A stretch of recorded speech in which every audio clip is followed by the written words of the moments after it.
오늘 우리가 살펴볼 주제는 바로 여러분의 뇌 건강을 지키는 중요한 습관에 관한 것입니다. 많은 분들이 걷기가 좋은 운동이라고 생각하시죠. 특히 나이가 들수록 걷는 것은 무릎에도 부담이 적고 심장에도 무리가 가지 않아 건강에 매우 유익한 운동입니다. 그래서 아침마다 걷기 운동을 꾸준히 하시는 분들이 많습니다. 그런데 여기서 중요한 점은 언제 걷느냐입니다. 사실 걷는 시간이 잘못되면 오히려 뇌에 해를 끼칠 수 있다는 사실 알고 계셨나요? 아침에 일어나서 바로 걷기 시작하는 습관이 오히려 뇌에 좋지 않다는 연구 결과가 있습니다. 왜 그럴까요? 우리가 자는 동안 뇌는 중요한 회복 작업을 합니다.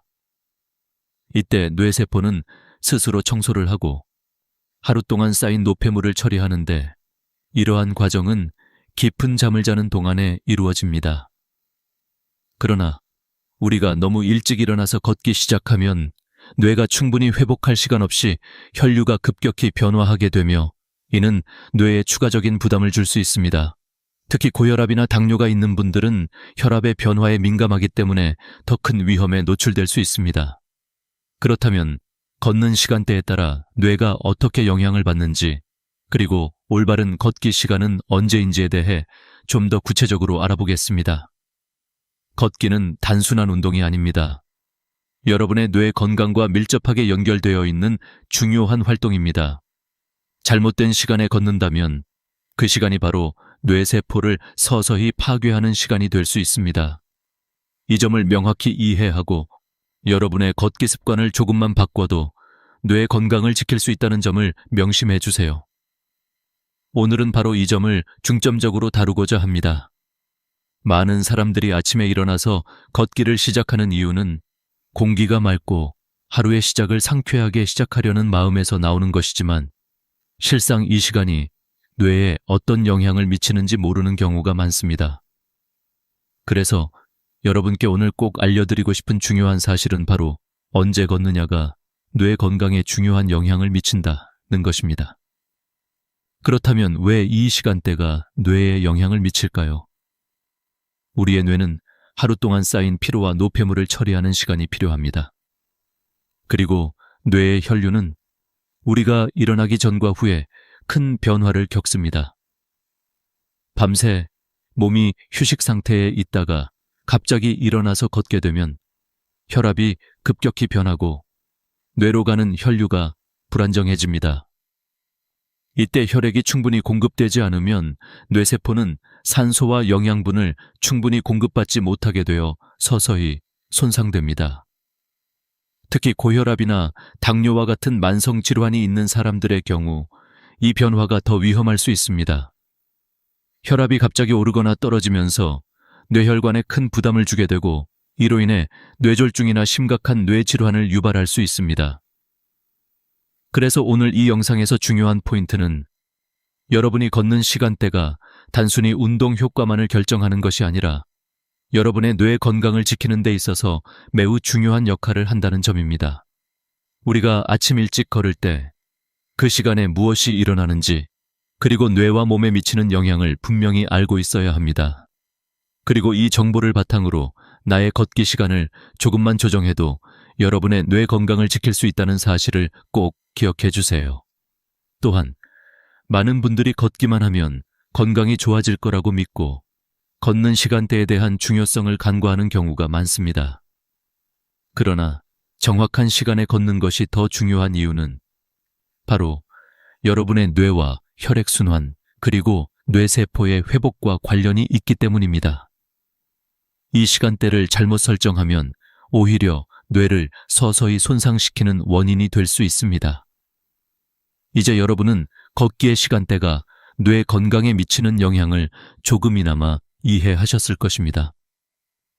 그렇다면 올바른 걷기 시간은 언제일까요?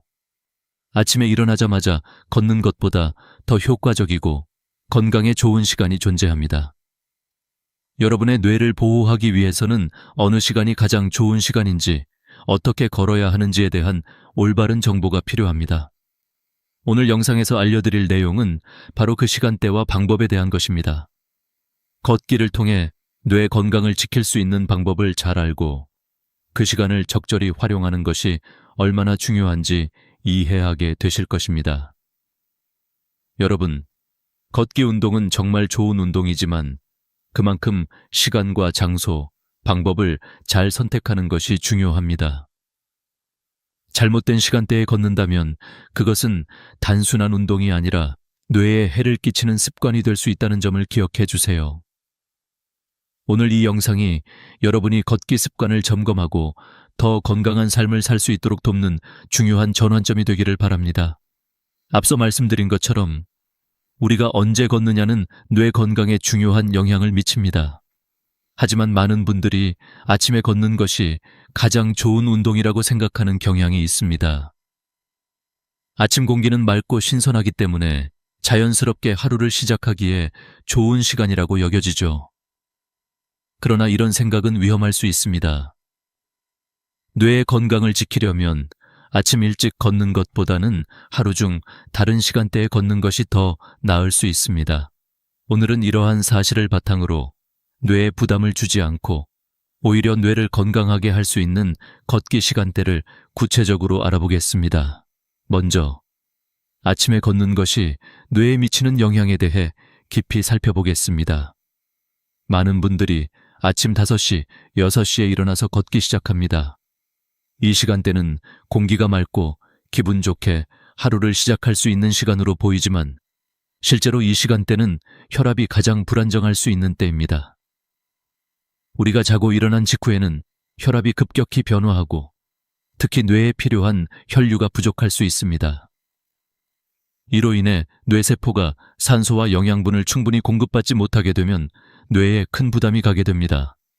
특히 고혈압이나 당뇨병이 있는 분들은 혈압이 갑자기 변하면서 뇌혈관에 부담을 줄 수 있기 때문에 더욱 위험합니다. 이러한 이유로 아침 5시에서 7시까지의 시간대는 뇌 건강에 좋지 않은 영향을 미칠 수 있습니다. 이 시간대에 걷는 것은 오히려 뇌에 해로울 수 있음을 명심해야 합니다. 그런데 아침에 일찍 일어나서 걷는 것이 왜 위험한지 구체적인 이유를 들려드리겠습니다. 첫 번째로는 우리가 자는 동안 뇌는 스스로 회복하고 정리하는 시간을 가집니다. 이때 뇌는 기억을 저장하고 노폐물을 청소하는 중요한 작업을 합니다. 그러나 우리가 이 시간을 방해하고 일찍 일어나 걷기 시작하면 뇌가 회복할 시간 없이 급격히 혈액순환이 바뀌면서 뇌혈류가 불안정해지기 때문입니다. 또한 혈압이 급격히 오르거나 떨어지면 뇌혈관에 큰 부담을 주게 되며 이로 인해 작은 혈관이 터지거나 막힐 위험이 높아집니다. 특히 뇌졸중과 같은 심각한 뇌질환이 발생할 수 있는 위험이 커집니다. 그래서 아침 일찍 걷는 습관을 피하고 뇌가 충분히 회복할 수 있는 시간을 준 후에 걷는 것이 중요합니다. 그러면 아침에 걷는 대신 언제 걸어야 할까요? 가장 이상적인 시간대는 바로 오전 9시에서 11시, 그리고 오후 4시에서 6시입니다. 이 두 시간대가 뇌 건강에 가장 적합한 시간으로 알려져 있습니다. 오전 9시에서 11시 사이에는 몸이 완전히 깨어나며 혈액순환이 원활해지고 뇌의 혈류도 안정적으로 유지됩니다. 이 시간대에 걷기 시작하면 뇌가 더 잘 회복되고 뇌세포가 산소와 영양분을 충분히 공급받을 수 있습니다. 또한 오후 4시에서 6시까지는 하루 동안의 긴장이 풀리는 시간대입니다. 이때는 뇌가 편안하게 휴식 모드로 전환되기 시작하는데 이 시간에 걷는 것은 뇌의 회복을 도와주고 저녁에 숙면을 취하는 데에도 도움이 됩니다. 하루 중 가장 적절한 시간을 잘 활용하면 걷기 운동이 뇌에 더 큰 이점을 가져다 줄 수 있습니다. 이 두 시간대는 혈액순환을 촉진하고 뇌세포의 회복을 돕기 때문에 여러분의 뇌 건강을 지키는 데 큰 도움이 될 것입니다. 물론 걷기 운동을 할 때 시간대뿐만 아니라 장소도 중요합니다.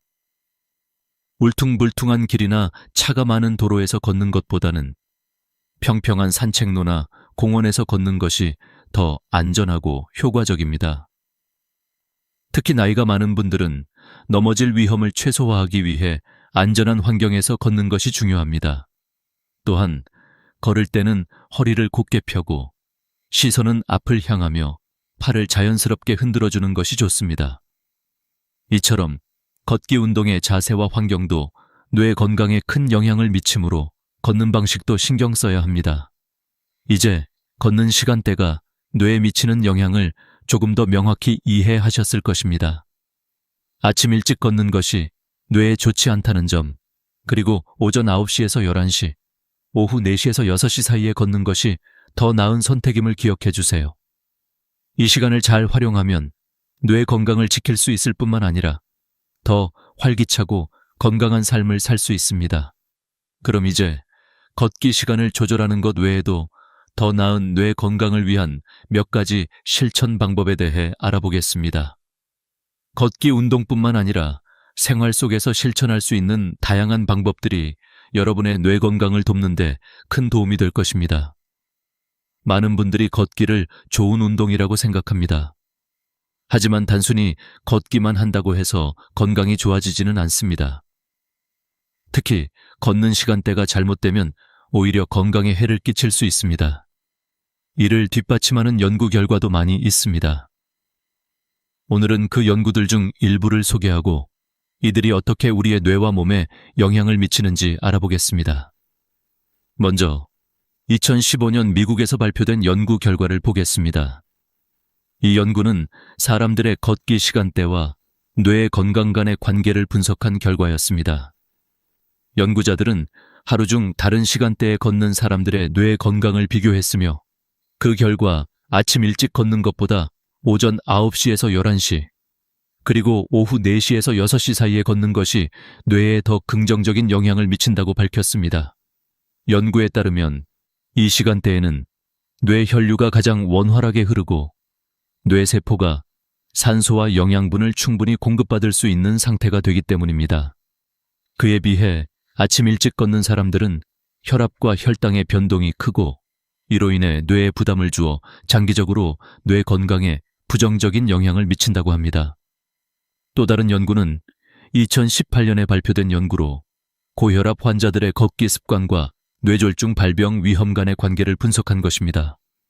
연구에서는 고혈압을 가진 사람들 중에서 아침에 걷는 사람들과 오후에 걷는 사람들을 비교했으며 오후에 걷는 사람들이 뇌졸중 발병률이 낮다는 결과를 얻었습니다.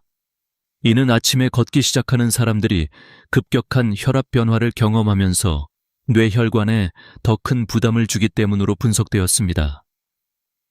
반면 오후에 걷는 사람들은 혈압이 상대적으로 안정적이고 혈류가 원활하게 유지되므로 뇌에 가해지는 부담이 적었습니다. 이러한 연구들은 단순히 걷는 시간이 뇌 건강에 미치는 영향을 넘어서 우리가 어떤 시간대에 걷느냐가 뇌의 혈류와 세포 회복에 얼마나 중요한지 보여줍니다. 즉, 걷기 자체는 분명히 좋은 운동이지만 그 시간대가 잘못되면 오히려 뇌를 서서히 손상시키는 원인이 될 수 있다는 사실을 알게 된 것입니다. 또한 최근의 연구들은 걷기 운동과 뇌의 기능 사이에 깊은 연관이 있음을 밝혔습니다. 예를 들어 2020년에 발표된 연구에서는 규칙적인 걷기가 뇌 기능을 향상시키고 특히 기억력과 집중력을 개선하는 데 큰 도움이 된다는 결과가 나왔습니다. 이 연구에서는 걷기 운동을 매일 30분 이상 지속한 사람들의 뇌에서 신경 가소성이 증가하고 이는 뇌가 새로운 정보를 처리하고 저장하는 능력이 개선되었음을 나타냈습니다.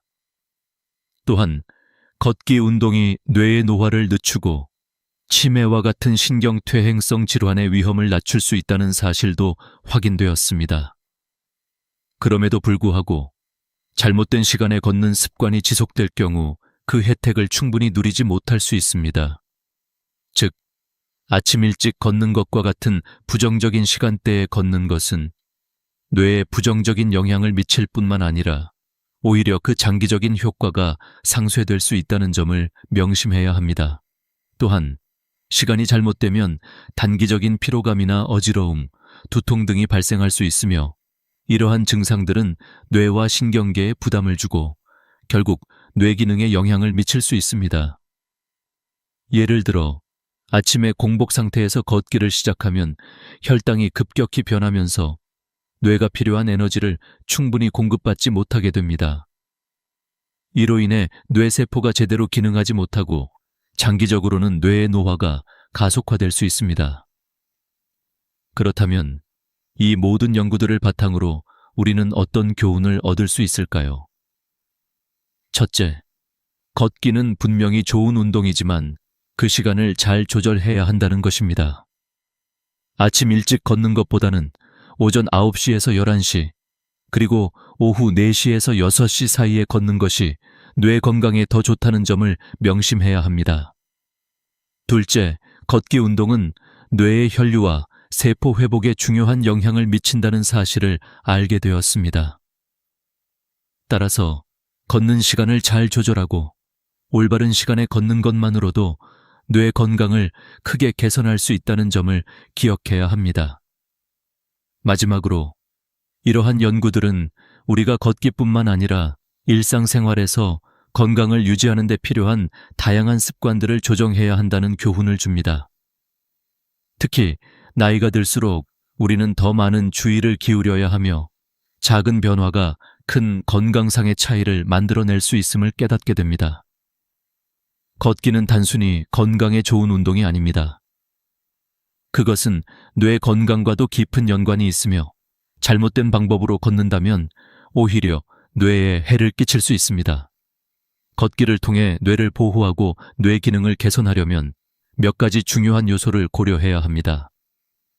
올바른 시간대에 올바른 자세로 그리고 올바른 환경에서 걷는 것이 뇌 건강을 지키는 데 중요한 역할을 합니다. 1. 적절한 시간에 걷기. 앞서 말씀드린 것처럼 걷기 운동은 그 시간을 잘 선택해야 효과를 극대화할 수 있습니다. 아침에 일찍 걷는 것이 좋다고 생각할 수도 있지만 사실 아침 일찍 걷는 습관은 뇌 건강에 해로울 수 있습니다. 뇌는 우리가 잠을 자는 동안 회복 작업을 하며 이때 뇌세포가 스스로 청소하고 기억을 정리하는 중요한 시간입니다. 이 시간이 충분히 주어지지 않으면 걷기 시작할 때 혈압이 급격히 변하거나 뇌혈류가 불안정해질 수 있습니다. 특히 고혈압이 있는 분들은 아침 일찍 걷는 것에 더욱 주의해야 합니다. 따라서 아침 9시에서 11시 그리고 오후 4시에서 6시 사이가 가장 적합한 시간대입니다. 이때는 몸이 완전히 깨어나고 혈액순환이 안정적이어서 뇌는 최적의 상태에서 산소와 영양분을 공급받을 수 있습니다. 이 시간을 잘 활용하면 뇌 기능을 촉진하고 기억력과 집중력 향상에 도움을 줄 수 있습니다. 2. 안전한 환경에서 걷기. 걷는 환경도 매우 중요합니다. 잘못된 장소에서 걷는다면 넘어지거나 사고를 당할 위험이 커질 수 있습니다. 특히 고령자분들은 균형 감각이 떨어져 있기 때문에 안전한 환경에서 걷는 것이 매우 중요합니다. 울퉁불퉁한 길이나 차량이 많이 다니는 도로에서 걷는 것은 피해야 합니다. 대신 평평한 산책로나 차가 없는 공원에서 걷는 것이 더 안전합니다. 이러한 장소는 사고를 예방할 수 있을 뿐만 아니라 보다 편안하게 걸을 수 있는 환경을 제공합니다. 또한 걷기 전에 주변을 잘 살펴보고 바닥에 장애물이 없는지 확인하는 것도 좋은 습관입니다. 3. 올바른 자세와 적절한 속도. 걷는 자세가 잘못되면 몸에 불필요한 부담을 줄 수 있습니다. 특히 잘못된 자세로 걷게 되면 허리나 무릎, 발목 등에 무리가 가게 되어 장기적으로 건강에 악영향을 미칠 수 있습니다. 올바른 자세. 걷는 동안에는 항상 허리를 곧게 펴고 어깨와 목도 자연스럽게 편안하게 유지해야 합니다. 머리를 낮추지 않고 시선을 앞으로 향하게 하세요. 발은 자연스럽게 흔들리며 몸에 힘이 들어가지 않도록 해야 합니다. 이러한 자세는 몸의 균형을 유지하고 걷는 동안 뇌에 필요한 산소와 영양분이 잘 전달되도록 도와줍니다. 적절한 속도. 걷는 속도 역시 중요합니다. 너무 빠르게 걷거나 너무 느리게 걷는 것은 모두 피해야 합니다. 이상적인 속도는 약간 숨이 차지만 대화가 가능한 정도입니다. 이렇게 걷는 속도는 뇌에 산소와 영양분을 잘 공급할 수 있도록 하며 너무 빨리 걷는 것을 피해야 합니다. 지나치게 빠른 속도로 걷다 보면 오히려 뇌가 산소 부족 상태에 놓일 수 있습니다. 4. 준비 운동의 중요성. 걷기를 시작하기 전에 가벼운 준비 운동을 하는 것이 중요합니다. 준비 운동은 근육을 풀어주고 몸을 워밍업하여 갑작스러운 부상을 예방하는 데 도움이 됩니다. 간단한 스트레칭이나 가벼운 목 돌리기, 어깨 돌리기 등을 통해 몸을 충분히 풀어주세요. 특히 목, 어깨, 팔꿈치, 발목 등 주요 관절을 부드럽게 움직여주는 것이 좋습니다. 이로 인해 걷기 전 몸이 더 잘 준비되며 이후 걷기 운동이 더욱 효과적이고 안전하게 이루어질 수 있습니다. 준비 운동을 하지 않으면 걷는 도중에 근육이나 관절에 부하가 가해져 부상을 입을 수 있습니다. 5. 걷기 후 스트레칭. 걷기를 마친 후에는 스트레칭을 통해 몸을 이완시키는 것이 필요합니다. 걷기 후 스트레칭은 근육을 풀어주고 혈액순환을 촉진하여 피로를 줄여줍니다. 특히 종아리, 허벅지, 발목, 허리 등을 스트레칭하는 것이 좋습니다.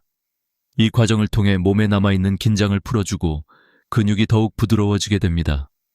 스트레칭은 걷기 후 근육의 회복을 돕고 운동 효과를 높이며 체력과 유연성을 향상시킬 수 있습니다. 이러한 정리 운동은 뇌와 신체의 피로를 완전히 풀어주어 다음 날 또 활기차고 건강한 상태로 시작할 수 있도록 도와줍니다. 정리. 걷기 운동은 매우 유익하지만 그 효과를 극대화하기 위해서는 올바른 시간, 장소, 자세, 속도, 그리고 준비 운동과 정리 운동을 신경 써야 합니다. 뇌 건강을 보호하려면 걷는 시간대와 환경을 잘 선택하고 걷기 운동의 자세와 속도를 맞춰야 합니다. 잘못된 방법으로 걷게 되면 그 효과가 상쇄될 뿐만 아니라 뇌와 몸에 부정적인 영향을 미칠 수 있습니다. 따라서 걷기 운동을 할 때는 신체와 뇌를 모두 고려한 올바른 방법을 실천하여 더 나은 건강과 행복한 삶을 추구해야 합니다. 걷기만 잘해도 뇌 건강을 지킬 수 있고 나아가 전체적인 건강을 개선할 수 있습니다. 여러분도 이제 올바른 걷기 습관을 통해 건강한 뇌와 몸을 유지할 수 있기를 바랍니다. 걷기 운동을 통해 뇌 건강을 지킬 수 있다는 사실을 이제는 잘 알고 계실 것입니다. 그러나 걷기 외에도 일상생활에서 우리가 의식하지 못한 채 뇌 건강에 영향을 미칠 수 있는 여러 가지 습관들이 있습니다. 이들 중 많은 것들이 뇌를 서서히 손상시킬 수 있습니다. 오늘은 여러분이 피해야 할 일상생활의 나쁜 습관들에 대해 이야기하고자 합니다. 1. 불규칙한 식습관과 잘못된 음식 선택. 음식은 뇌 건강에 매우 중요한 역할을 합니다. 우리가 먹는 음식은 뇌 기능에 직접적인 영향을 미치며 잘못된 식습관은 뇌에 해를 끼칠 수 있습니다. 특히 가공식품, 고지방, 고당분 음식을 과도하게 섭취하면 뇌에 좋지 않은 영향을 미칠 수 있습니다. 오메가3 지방산이 풍부한 음식을 섭취하는 것이 뇌에 좋습니다. 오메가3는 뇌 세포 간의 신호 전달을 돕고 뇌를 보호하는 중요한 역할을 합니다. 연어, 고등어, 참치와 같은 기름진 생선, 호두, 아마씨, 치아씨드와 같은 식품들이 좋습니다. 또한 비타민 D도 뇌 건강에 중요합니다. 비타민 D는 뇌 기능을 정상적으로 유지하는 데 필요하며 결핍되면 뇌와 신경계에 부정적인 영향을 줄 수 있습니다. 햇볕을 쬐는 것이 가장 좋은 방법이며 생선, 계란, 강화된 시리얼 등에서 비타민 D를 보충할 수 있습니다. 균형 잡힌 식사는 뇌에 영양을 공급하고 뇌가 더 효율적으로 기능할 수 있게 도와줍니다. 가공식품이나 고지방, 고당분 음식을 줄이고 신선한 채소와 과일, 통곡물 위주의 식사를 권장합니다. 2. 수면 부족과 불규칙한 수면 패턴. 수면은 뇌 건강에 있어 가장 중요한 요소 중 하나입니다. 수면 부족은 뇌의 회복을 방해하고 기억력과 집중력을 떨어뜨리며 장기적으로는 치매와 같은 뇌질환의 위험을 높일 수 있습니다. 특히 깊은 수면이 부족하면 뇌가 제대로 정리되지 않기 때문에 뇌에 쌓인 독소를 처리하는 데 어려움이 생깁니다. 규칙적인 수면 습관을 유지하는 것이 중요합니다. 매일 일정한 시간에 자고 일어나는 습관을 들이세요. 성인은 하루 7, 8시간의 수면을 취하는 것이 이상적입니다. 수면의 질도 매우 중요합니다. 수면 중에 뇌는 기억을 정리하고 노폐물을 배출하며 이 과정을 통해 뇌가 회복됩니다. 깊은 잠을 잘 자려면 스마트폰을 잠자기 전 사용하지 않고 차분한 환경을 만들어야 합니다. 3. 만성적인 스트레스. 지속적인 스트레스는 뇌에 심각한 영향을 미칩니다. 스트레스를 받으면 우리 몸은 코르티솔이라는 호르몬을 분비합니다. 이 호르몬은 일시적인 스트레스 상황에서 유용하지만 지속적인 스트레스가 이어지면 뇌세포에 손상을 주고 기억력과 집중력에도 부정적인 영향을 미칠 수 있습니다. 스트레스 관리가 필수적입니다. 스트레스가 쌓이면 뇌가 과부하 상태가 되어 장기적으로 뇌 건강에 악영향을 미칩니다. 요가, 명상, 깊은 호흡 등을 통해 스트레스를 효과적으로 관리할 수 있습니다. 하루 한 1~5분만이라도 명상이나 차분한 호흡을 통해 마음을 진정시키는 것이 도움이 됩니다. 4. 운동 부족과 정신적 자극 부족. 운동은 뇌 건강을 지키는 중요한 요소입니다. 신체 활동이 부족하면 뇌로 가는 혈액순환이 원활하지 않으며 뇌에 필요한 산소와 영양분이 제대로 공급되지 않습니다. 또한 정신적 자극이 부족한 생활은 뇌 기능을 떨어뜨릴 수 있습니다. 운동. 일주일에 3회 이상 30분 정도의 유산소 운동을 하는 것이 좋습니다.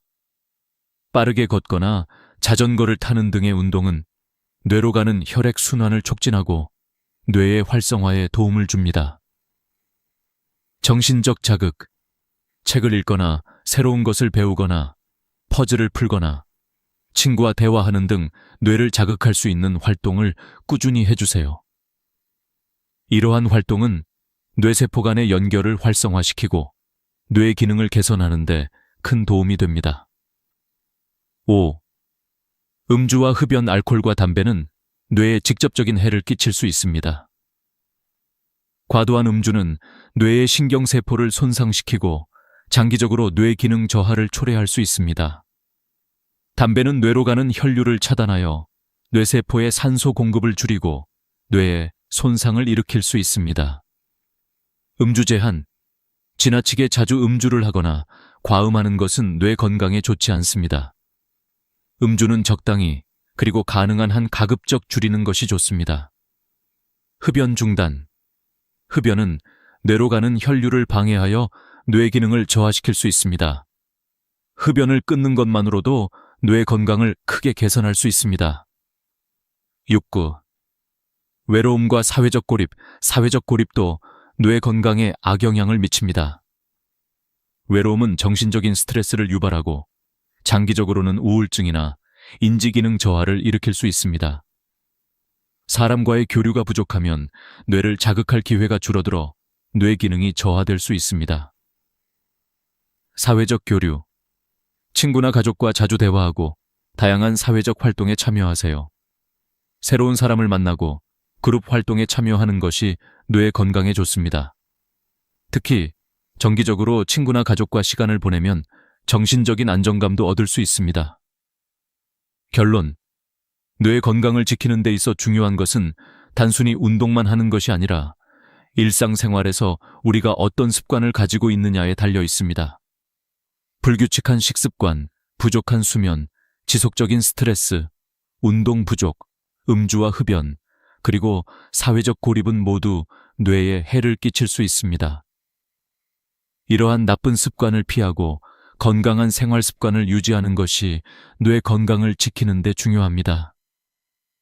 여러분의 뇌를 보호하고 나이가 들어서도 건강한 뇌를 유지할 수 있도록 지금부터라도 좋은 습관을 실천해 보세요. 뇌는 우리가 어떻게 다루느냐에 따라 노화가 빨리 진행될 수도, 아니면 건강을 유지하며 더 오랫동안 활발하게 기능할 수도 있습니다.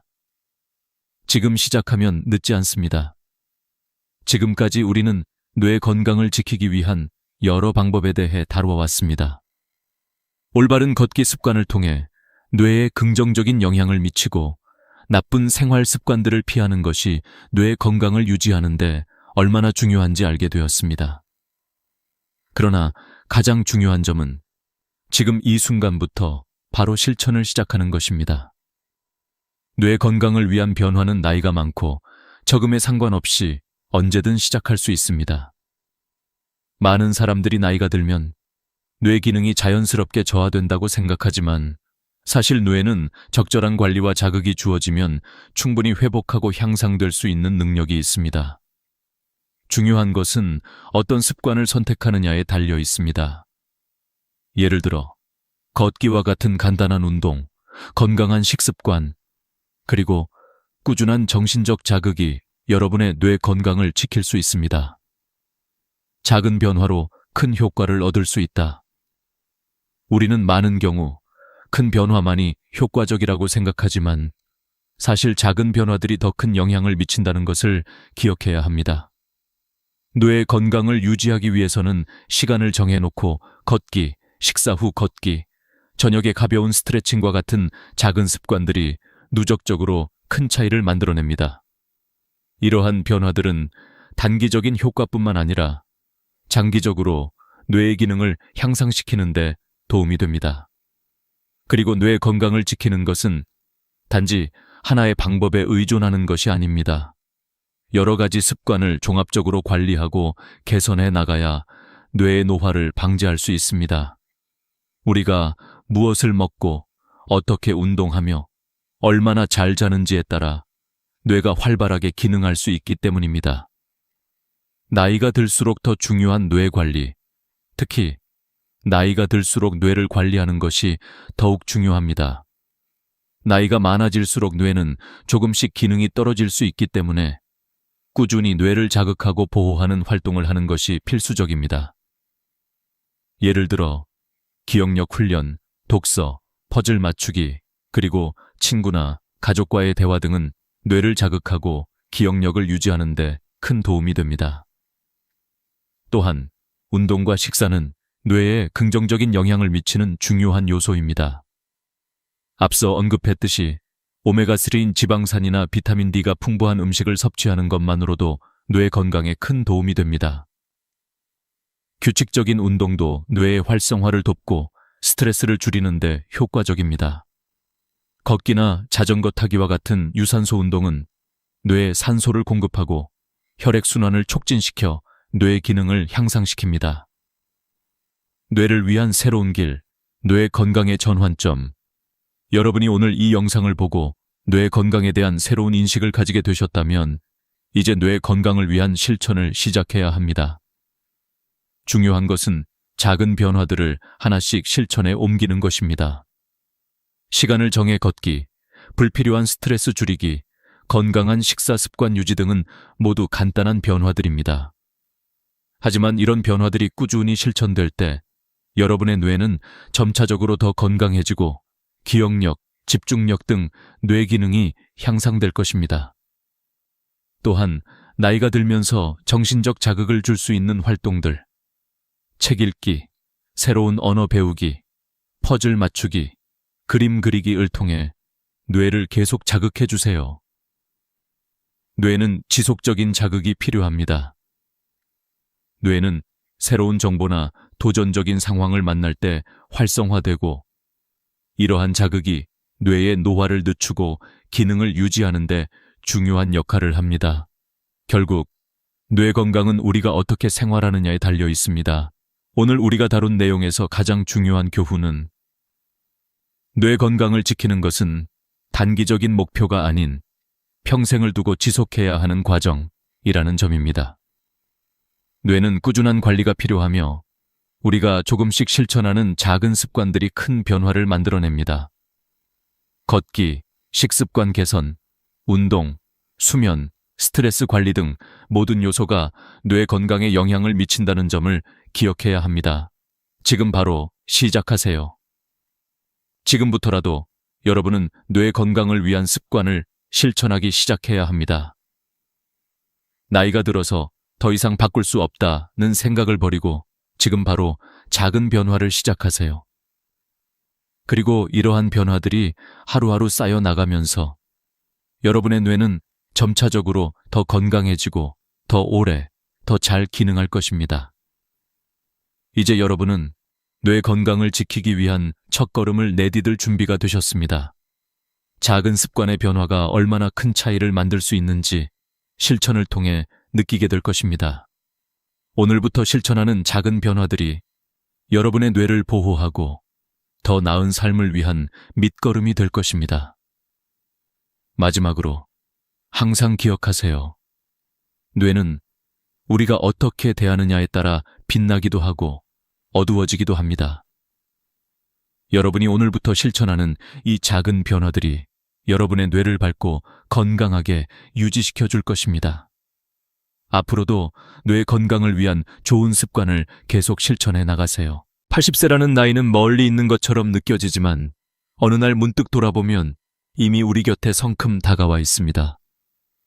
한국 사회는 100세 시대를 말하지만 실제 평균 수명은 80세 초반에서 중반 사이를 오가고 있죠. 문제는 바로 여기서 시작됩니다. 80세를 넘기면서부터 삶의 속도는 예고 없이 바뀝니다. 오늘까지도 괜찮았던 몸이 내일 아침 갑자기 움직이지 않을 수 있다는 두려움, 어제는 쉽게 들던 물건이 오늘은 버겁게 느껴지는 당혹감, 그리고 작은 리모컨조차 손에 힘이 빠져 놓치게 되는 순간이 우리를 기다리고 있습니다. 이는 마치 파도처럼 갑작스럽게 몰려와 삶을 덮쳐버립니다. 젊을 때는 병원에 가는 일이 특별한 사건이지만 노년에 들어서면 병원과 약국이 일상의 일부가 됩니다.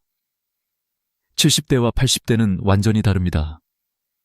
70대에 여전히 활발하게 활동하던 분들이 80대가 되자 급격히 기력이 떨어지고 걸음이 느려지고 감각이 둔해지면서 삶의 질이 순식간에 변해버리기도 합니다. 그래서 노후 준비에서 가장 큰 함정은 아직 괜찮다라는 자기 위안입니다. 몸은 분명히 신호를 보내고 있는데 우리는 그 신호를 무시하거나 미루곤 합니다. 하지만 이 시기를 놓치면 회복은 어렵습니다. 실제로 서울의 한 대학병원 노인의학과 조사에 따르면 80세 이후 낙상으로 인해 입원하는 환자의 비율은 70대의 2배가 넘는다고 합니다.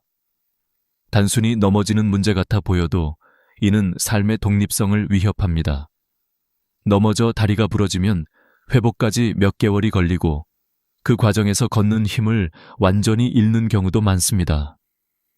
결국 누군가의 도움 없이는 화장실조차 가기 어려운 상황이 되는 것이죠. 이것이 바로 많은 이들이 두려워하는 노년의 벽입니다. 그러나 이 벽은 갑자기 생겨나는 것이 아닙니다. 우리의 생활 습관, 작은 선택, 미루어왔던 관리가 한순간에 모여서 거대한 벽으로 나타나는 것입니다. 예를 들어 평생 담배를 피운 사람이 80세에 폐질환을 겪는 것은 우연이 아닙니다. 꾸준히 운동을 이어온 사람이 80세에도 동네를 걸어 다니는 것은 기적이 아니라 당연한 결과입니다. 결국 80세라는 시점은 운명이 아니라 우리가 살아온 방식의 총합인 셈입니다. 이 사실을 깨달으면 지금의 하루가 달라집니다. 오늘의 30분 걷기가 내일의 낙상을 막고 오늘의 작은 근력 운동이 내일의 독립성을 지켜줍니다. 우리가 흔히 언젠가는 해야지라고 생각하는 운동, 식습관, 수면 관리가 사실은 바로 지금 당장 시작해야 할 문제입니다. 미래의 나를 위해 오늘의 내가 책임을 져야 한다는 말이지요. 한국에서 흔히 들을 수 있는 말 중 하나가 건강이 최고다입니다. 그러나 우리는 이 말을 너무 자주 들어서 진부하게 느낍니다. 문제는 이 말이 진부할수록 더 진실이라는 것입니다. 재산, 명예, 직업, 자녀, all of these 80세의 몸 앞에서는 무력해집니다. 걸을 수 없고 스스로 식사조차 힘들다면 아무리 많은 돈도 행복을 보장하지 못합니다. 반대로 평범한 아파트에 살아도 스스로 걸어나가 단풍을 볼 수 있고 친구와 웃으며 커피를 마실 수 있다면 그것이 진정한 부자입니다. 노화는 누구에게나 공평하게 다가옵니다. 하지만 그 속도를 늦출 수 있는 방법은 분명히 존재합니다. 그리고 그 출발선은 바로 지금 이 순간입니다. 80세라는 벽이 무섭게만 느껴질 수 있지만 사실 이 벽은 준비하는 자에게는 하나의 문이 될 수도 있습니다. 준비 없는 사람에게는 벽이지만 준비한 사람에게는 또 다른 세상을 열어주는 문입니다. 어느 노학자는 이렇게 말했습니다. 사람은 나이를 먹는 것이 두려운 것이 아니라 나이 들어 아무것도 준비하지 못한 자신을 마주하는 것이 두려운 것이다. 이 말은 우리 모두에게 울림을 줍니다. 나이를 먹는 건 누구도 피할 수 없지만 준비 여부는 내가 선택할 수 있습니다. 여기서 중요한 깨달음은 노화는 단순히 신체적 문제만이 아니라 정신적, 사회적 문제와도 연결된다는 것입니다. 80세를 넘어서면서 우리는 육체의 한계뿐 아니라 사회적 고립, 정신적 우울과도 맞닥뜨립니다. 배우자를 먼저 떠나보내는 이들이 늘어나고 친구들은 하나둘 세상을 떠납니다. 이 시기에 준비되지 않은 사람은 쉽게 고독과 무력감에 빠집니다.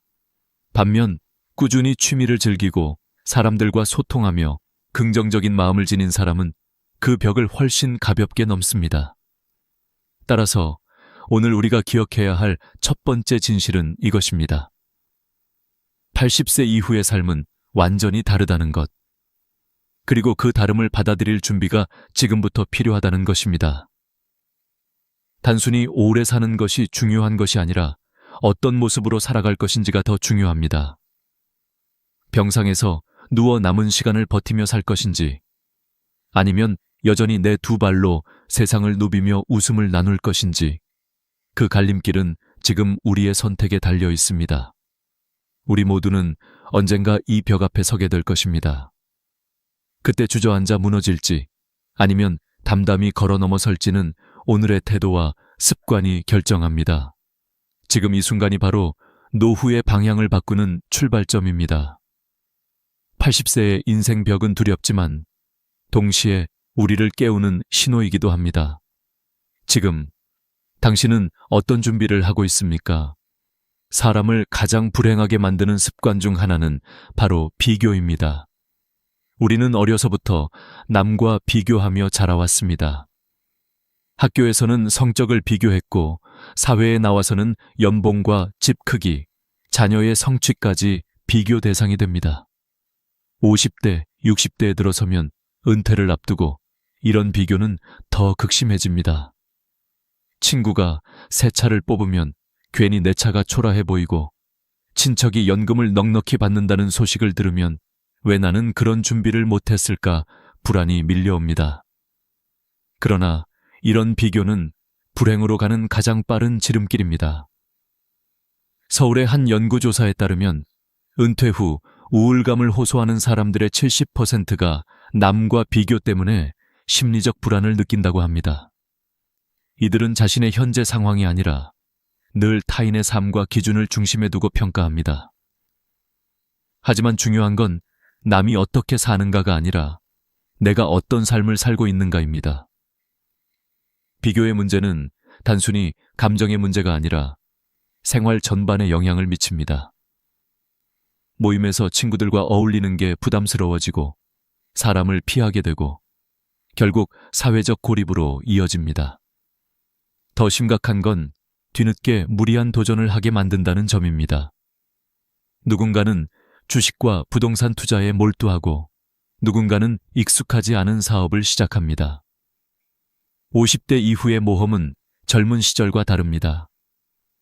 실패를 만회할 시간도 체력도 충분치 않습니다. 결국 큰 손실로 이어지고 노후를 더욱 불안하게 만듭니다. 여기서 중요한 것은 인생의 각 시기마다 역할과 과제가 다르다는 사실입니다. 젊은 시절은 씨앗을 뿌리고 도전하는 시기였다면 50대 이후는 그동안 뿌려놓은 씨앗을 거두는 시기입니다. 그렇기에 이 시기에는 무리한 모험보다는 지켜야 할 것을 지키는 지혜가 필요합니다. 한국 속담에도 남의 떡이 커 보인다라는 말이 있죠. 하지만 그 떡을 따라가다 보면 결국 내 떡마저 잃게 됩니다. 비교 대신 필요한 건 감사입니다. 내가 가진 집이 작더라도 비바람을 막아주는 지붕이 있다는 사실에 감사하고 연금이 적더라도 매달 생활을 이어갈 수 있음에 안도하는 마음이 필요합니다. 한국의 재벌들도 세계적인 거대 부호들 앞에서는 작아질 수밖에 없습니다. 결국 비교의 끝에는 끝없는 허무와 불행만이 남습니다. 실제로 일본의 한 노년 심리학자는 행복한 노인의 공통점으로 자신의 삶에 대한 감사를 꼽았습니다. 연구 결과 내 삶에 만족한다고 응답한 노인의 평균 기대 수명이 그렇지 않은 노인보다 7년 이상 길었다고 합니다. 이처럼 감사는 단순한 마음가짐이 아니라 실제 건강과 수명에도 영향을 미칩니다. 그렇다면 어떻게 비교에서 벗어날 수 있을까요? 첫 번째 방법은 미디어 다이어트입니다. TV와 스마트폰 속에는 끊임없이 남의 잘난 삶이 흘러나옵니다. 화려한 집, 멋진 여행, 고급스러운 음식.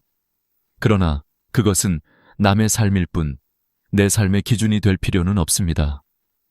두 번째 방법은 작은 성취를 기록하는 것입니다. 오늘 걸은 거리, 읽은 책 한 장, 가족과 나눈 대화 한 줄을 적다 보면 내 삶이 얼마나 풍요로운지 깨닫게 됩니다. 세 번째는 비교 대신 나눔을 실천하는 것입니다.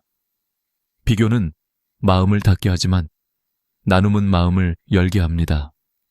작은 나눔 하나가 내가 가진 것을 새롭게 바라보게 만듭니다. 이제 시청자 여러분께 질문을 드리고 싶습니다. 오늘 하루 몇 번이나 남과 나를 비교하셨나요? 그리고 그 순간 기분이 좋아졌나요? 아니면 불편해졌나요? 아마 대부분은 후자일 것입니다. 그렇다면 답은 명확합니다. 비교를 멈출 때 우리는 비로소 자유로워집니다. 60대 이후의 삶은 길고도 짧습니다. 비교 속에 시간을 허비하기엔 아까운 순간들이 너무 많습니다. 계절마다 변하는 풍경을 바라보며 산책하는 즐거움, 손주와 손을 잡고 걷는 평범한 오후, 좋아하는 음악을 들으며 책을 읽는 고요한 시간, 이 모든 것은 비교와 무관하게 존재합니다. 오히려 비교를 멈출 때 더 선명하게 보이는 선물들입니다. 우리에게 주어진 삶은 하나뿐입니다. 타인의 기준에 맞추느라 허비할 시간이 없습니다.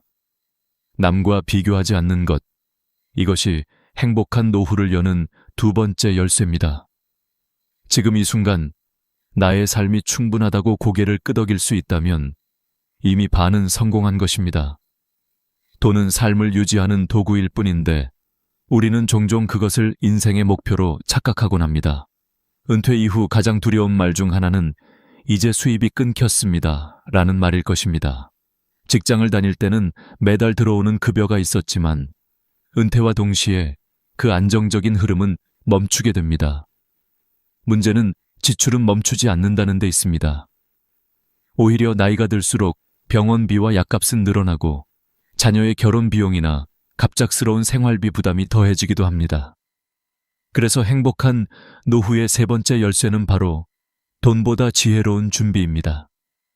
한국의 통계청 자료를 보면 65세 이상 노인의 절반 가까이가 상대적 빈곤층에 속한다고 합니다.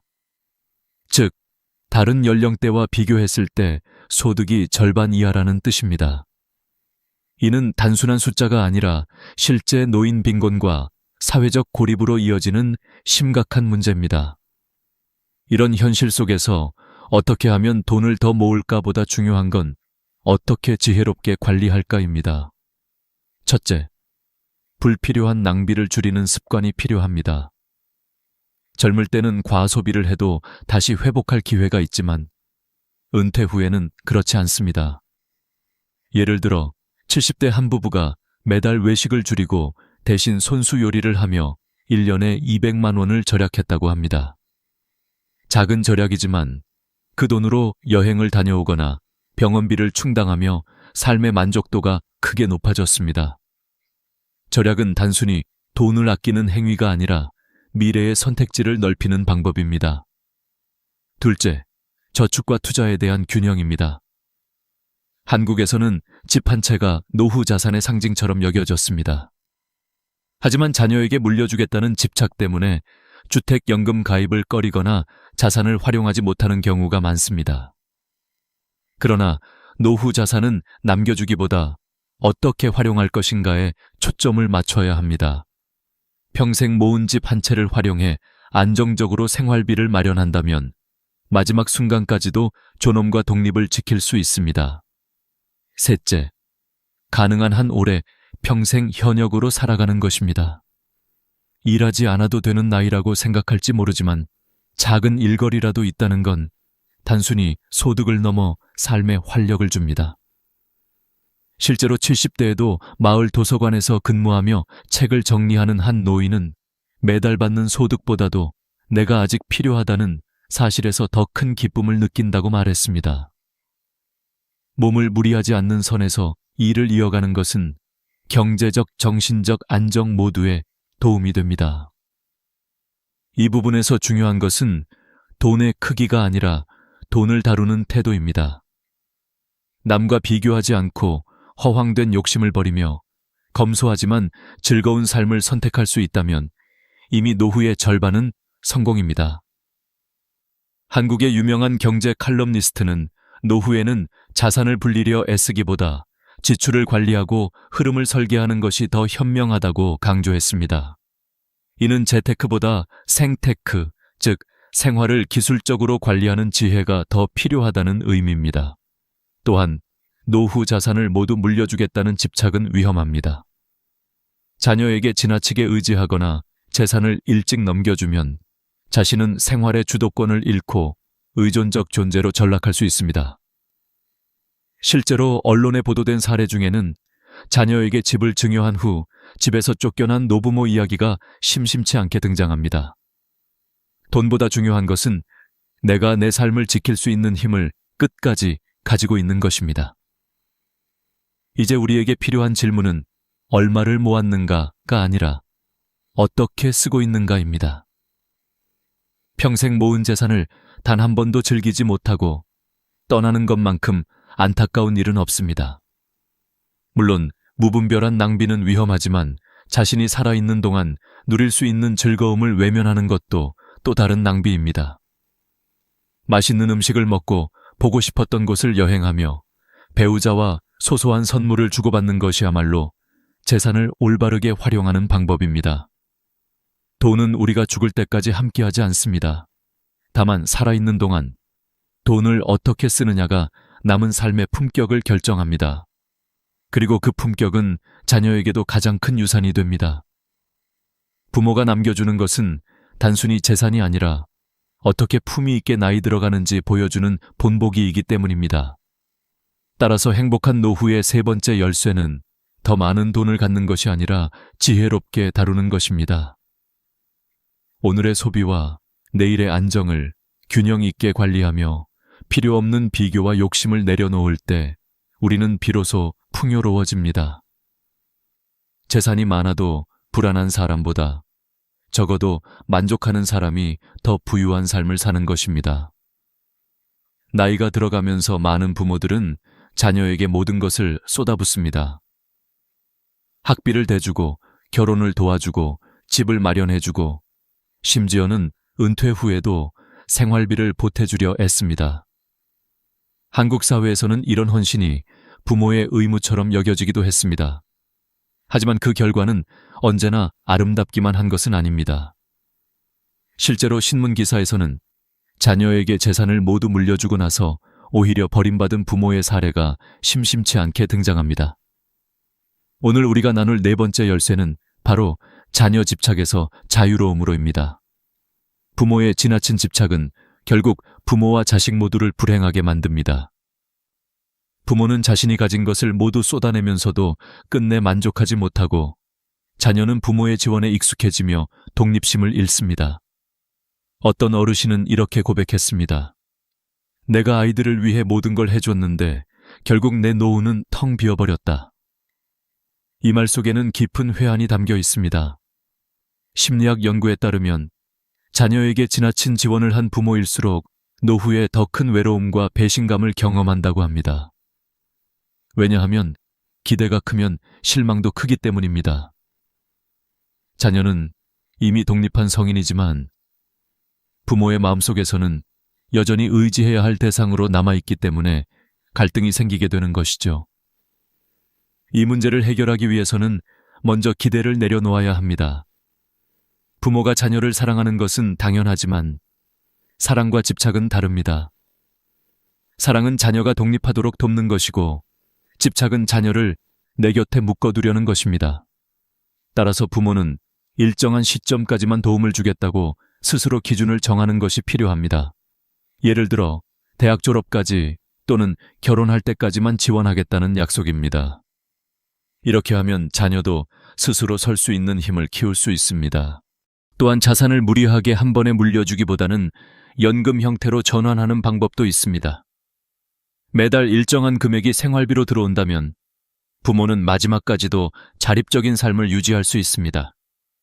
실제로 국민연금공단 조사에 따르면 연금을 받는 노인들의 정신적 안정감은 그렇지 않은 노인보다 월등히 높다고 합니다. 이는 단순한 금전적 문제를 넘어 내가 여전히 내 삶을 통제할 수 있다는 심리적 안정에서 비롯됩니다.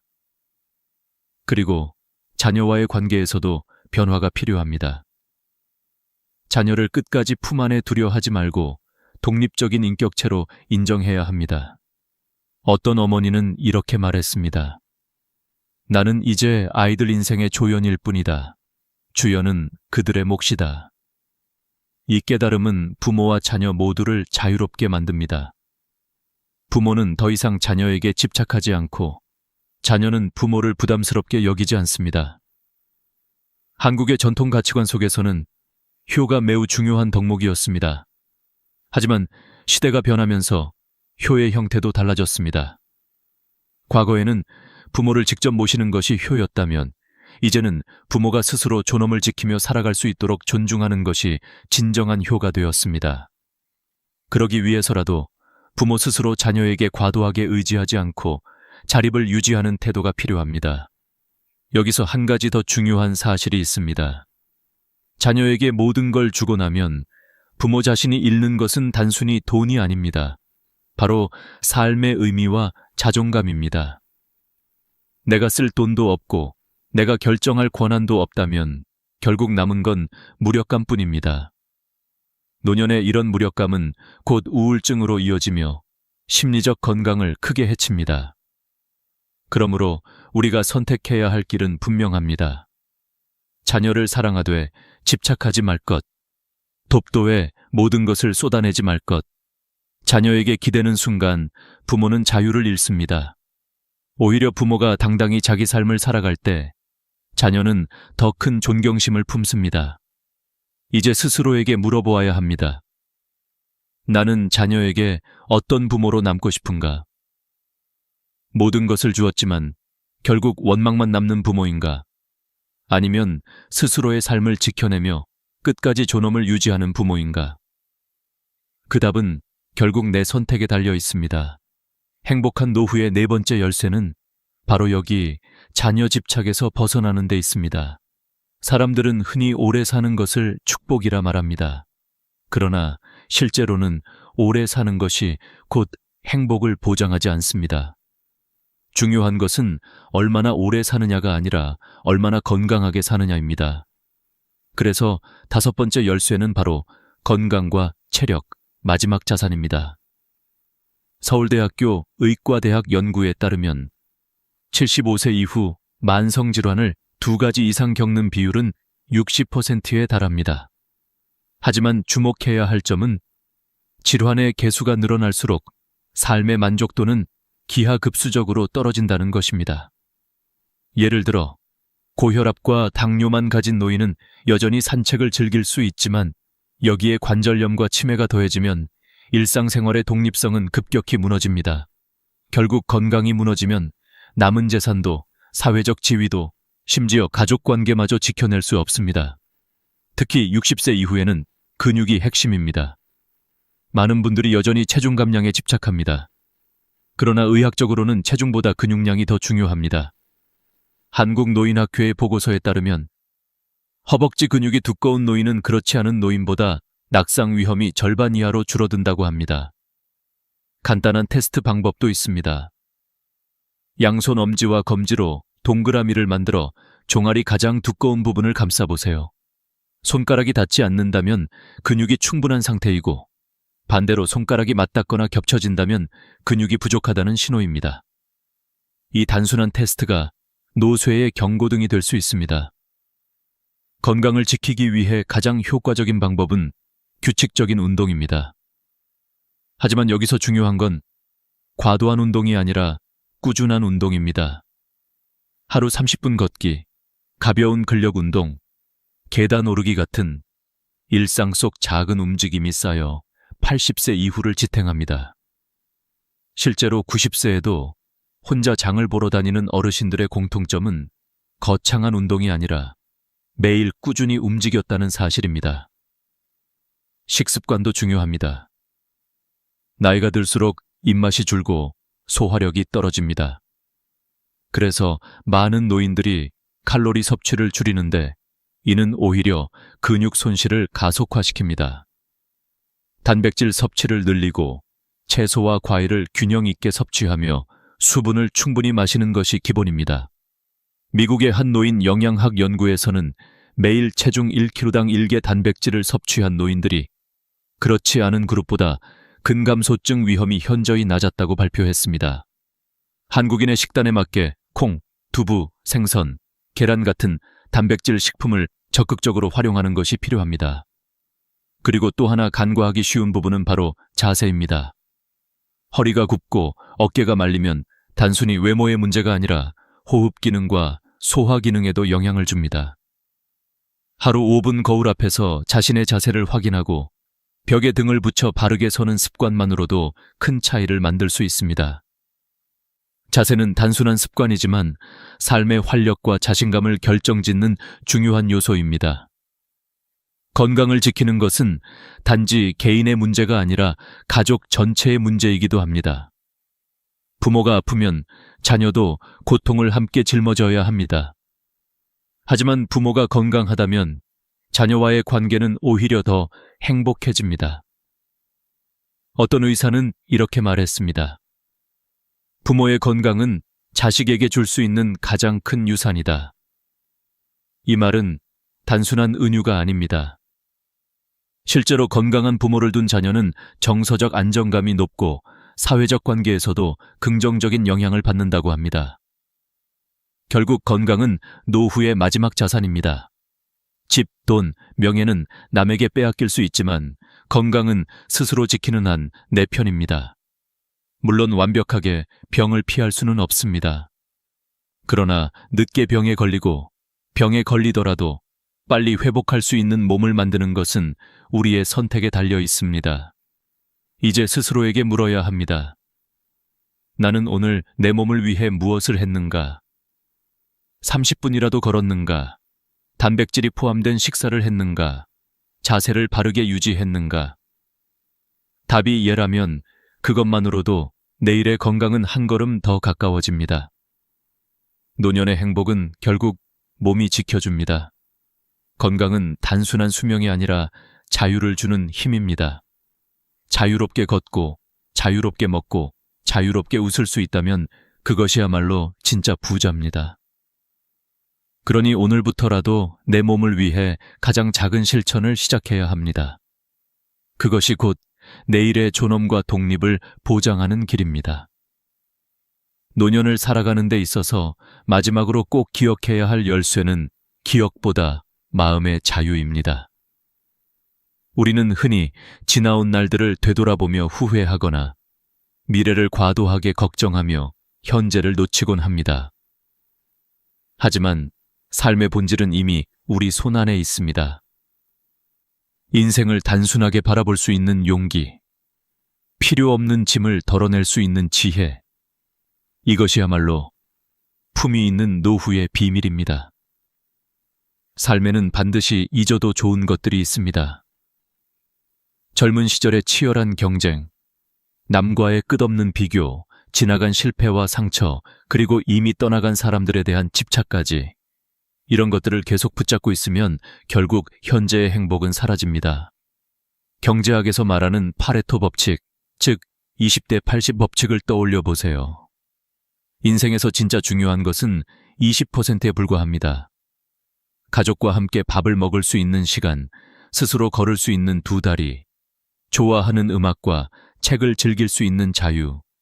이것만 지켜진다면 나머지 80%는 잊어도 괜찮습니다. 실제로 호주의 한 연구팀은 노인들이 죽음을 앞두고 가장 많이 후회하는 5가지를 조사했습니다. 놀랍게도 그 목록에는 돈을 더 벌지 못했다는 항목은 없었습니다. 대신 내가 원하는 삶을 살지 못한 것, 가족과 시간을 더 보내지 못한 것, 내 감정을 표현하지 못한 것, 친구들과 관계를 지키지 못한 것, 스스로 행복을 더 허락하지 못한 것이 있었습니다. 결국 우리가 잊지 말아야 할 것은 물질적 성취가 아니라 마음의 자유와 인간관계였습니다. 이제는 용서할 때도 되었습니다. 나를 힘들게 했던 사람들을 용서하고 동시에 내가 저질렀던 실수도 스스로 용서해야 합니다. 용서는 상대방을 위한 것이 아니라 결국 나 자신을 위한 것입니다. 마음에 묶여있는 응어리를 풀어내는 순간 우리는 훨씬 가볍고 자유로워집니다. 또 하나 중요한 것은 사랑을 표현하는 일입니다. 한국 사회에서는 감정을 드러내는데 서툰 사람들이 많습니다. 하지만 나이가 들수록 사랑한다는 말은 더 자주, 더 분명히 전해야 합니다. 배우자에게, 자녀에게, 친구에게, 그리고 자신에게까지. 사랑은 표현할수록 커지고 나누는 만큼 삶은 따뜻해집니다. 실제로 노인 복지 연구에 따르면 사랑을 주고받는다는 감각을 자주 경험하는 노인들이 그렇지 않은 노인보다 우울감이 현저히 낮다고 합니다. 삶을 풍요롭게 만드는 또 하나의 열쇠는 놀이입니다. 어른이 되면서 우리는 놀이의 가치를 잊어버립니다. 하지만 배우자와 함께하는 산책, 친구들과의 소소한 모임, 취미를 즐기는 순간들 모두가 인생의 놀이입니다. 놀이야말로 스트레스를 풀고 웃음을 되찾게 해줍니다. 노년의 품격은 거창한 업적이 아니라 이런 소소한 즐거움 속에서 피어납니다. 여기서 우리는 다시 한번 본질을 바라봐야 합니다. 인생은 결국 지금 이 순간입니다. 어제는 이미 돌아오지 않고 내일은 아직 오지 않았습니다. 중요한 건 오늘입니다. 내가 살아있다는 것, 숨을 쉴 수 있다는 것, 누군가와 대화를 나눌 수 있다는 것, 이것만으로도 감사할 이유는 충분합니다. 지금 이 순간을 소중히 여길 수 있다면 그 자체가 행복입니다. 그래서 노년의 진정한 교훈은 이렇습니다. 삶을 단순하게 하라. 남과 비교하지 말고 불필요한 욕심을 버리고 건강을 지키며 사랑을 표현하고 용서를 배우라. 그리고 남은 시간 동안 웃음을 잃지 말라. 이것이 우리가 후회 없는 마지막 장을 써 내려가는 방법입니다. 시청자 여러분, 이제 스스로에게 질문해 보시길 바랍니다. 나는 지금 내 삶을 내 기준으로 살고 있는가? 아니면 여전히 타인의 시선에 매달려 시간을 흘려보내고 있는가? 그 답을 찾는 순간 인생의 후반전은 훨씬 자유롭고 행복해질 것입니다. 오늘 이야기가 여러분의 마음에 작은 울림이 되었기를 바랍니다. 긴 여정을 함께 해주셔서 감사합니다. 구독과 좋아요를 눌러주시면 앞으로도 더 많은 지혜와 이야기를 나눌 수 있습니다. 여러분의 노년이 따뜻하고 품격 있게 빛나기를 진심으로 기원합니다. 우리 사회에서 나이가 든 사람들이 혼자 사는 모습을 보면 많은 이들이 그들을 불쌍하게 여기고 그분들은 외롭겠지. 혼자 사는 건 불행한 일이다 라는 생각을 하곤 합니다. 사실 이러한 생각은 오랫동안 사회적으로 널리 퍼져 있었습니다. 우리는 종종 나이가 든 사람들이 혼자 살면 외로움과孤独에 시달리며 그들의 삶이 고통스럽고 외롭다고 믿었습니다. 하지만 최근 들어 혼자 사는 노인들의 삶에 대한 시각이 바뀌고 있습니다. 많은 연구들이 이를 뒷받침하고 있습니다. 혼자 사는 사람들이 실제로 더 높은 행복감을 느낀다는 결과들이 있습니다. 특히 60대 이상 여성들의 경우 혼자 살면서 오히려 삶의 만족도가 크게 상승한다는 연구가 많습니다. 2019년에 발표된 연구에 따르면 혼자 사는 것은 단순히 외로움을 느끼는 것과는 다른 독립적인 생활에서 오는 자아 존중감과 만족감을 더 크게 느끼게 만든다고 합니다. 많은 사람들은 자녀와 함께 사는 것이 자연스럽고 좋은 일이라고 생각하지만 일부 전문가들은 자녀가 출가한 후에는 부모가 독립적으로 사는 것이 더 건강한 삶을 위한 길이라고 이야기합니다.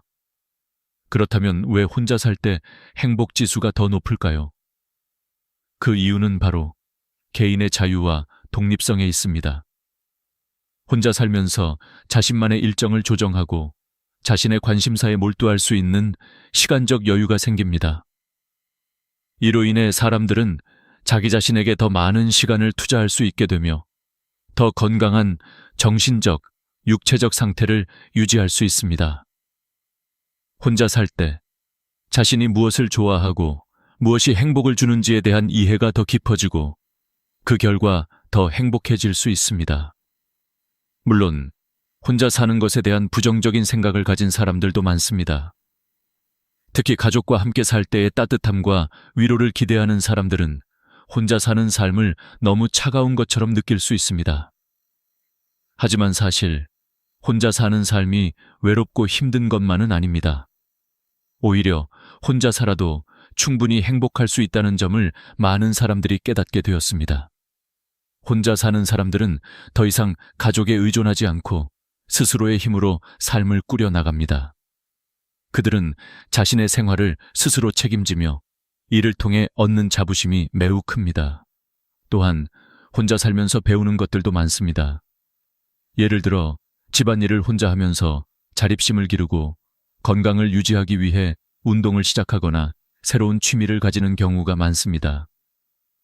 이런 모든 것들이 결국 혼자 사는 사람들에게 더 큰 만족감과 행복을 가져다 줍니다. 그렇다면 혼자 사는 노인의 행복을 위해서는 무엇이 필요할까요? 첫째, 자기 자신을 사랑하는 태도가 필요합니다. 혼자 살면서 가장 중요한 것은 타인에게 의지하는 것이 아니라 자신을 사랑하고 스스로의 가치와 중요성을 인정하는 것입니다.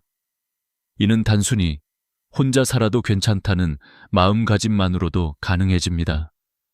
자기 자신을 사랑하는 사람은 혼자일 때도 고독을 두려워하지 않으며 삶의 작은 기쁨을 찾을 수 있습니다. 예를 들어 혼자 있는 시간을 활용해 책을 읽거나 음악을 듣고 걷기 운동을 하며 자신만의 시간을 즐기는 것입니다. 둘째, 사람들과의 관계를 잘 유지하는 것입니다. 혼자 사는 사람들이 반드시 외롭다고 생각하는 것은 큰 오해입니다. 그들은 사회적 관계를 끊지 않고 오히려 더 소중히 여깁니다. 친구나 가까운 이들과 자주 연락하고 그들과 함께 활동을 하면서 외로움을 덜어냅니다. 예를 들어 동네의 문화센터에서 활동을 하거나 가까운 친구와 함께 영화나 공연을 보는 등의 활동을 통해 즐거운 시간을 보냅니다. 이는 혼자 사는 사람들에게 큰 도움이 됩니다. 셋째, 건강을 잘 관리하는 것입니다. 건강한 몸과 마음은 행복을 위해 필수적입니다.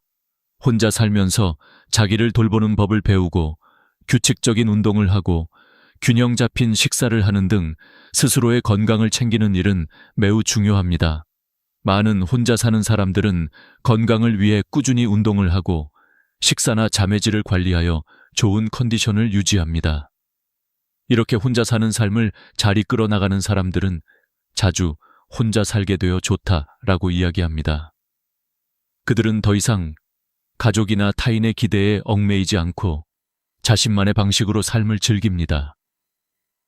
혼자 살면서 얻는 자유와 독립성, 그리고 자신만의 시간을 가질 수 있다는 것은 매우 큰 축복입니다. 물론 혼자 사는 것이 모든 사람에게 적합하지는 않습니다. 일부 사람들은 가족과 함께 살면서 더 많은 기쁨과 행복을 느끼기도 합니다. 하지만 중요한 점은 혼자 사는 것이 불행한 삶이 아니라는 사실입니다. 나이가 들어 혼자 살게 되면 오히려 더 많은 자아, 존중감과 자유를 경험할 수 있다는 점을 우리는 잊지 말아야 합니다. 이제 우리는 혼자 사는 노인들의 삶에 대해 더 깊이 생각해 볼 필요가 있습니다. 혼자 살면서도 행복한 사람들의 비결은 무엇일까요? 그들은 어떻게 자신만의 삶을 즐기고 건강하게 살고 있을까요? 다음 단계에서는 혼자 살며 행복을 찾은 사람들의 이야기를 다뤄보겠습니다. 우리는 종종 혼자 사는 것이 불행하고 외로운 일이라고 생각합니다.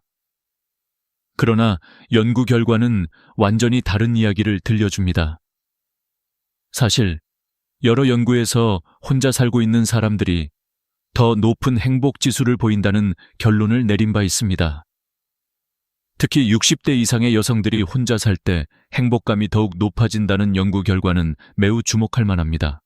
2018년 미국에서 진행된 한 연구에서는 65세 이상의 여성들을 대상으로 조사한 결과 혼자 사는 여성들이 결혼한 여성들보다 행복감을 느끼는 비율이 더 높다는 사실을 발견했습니다.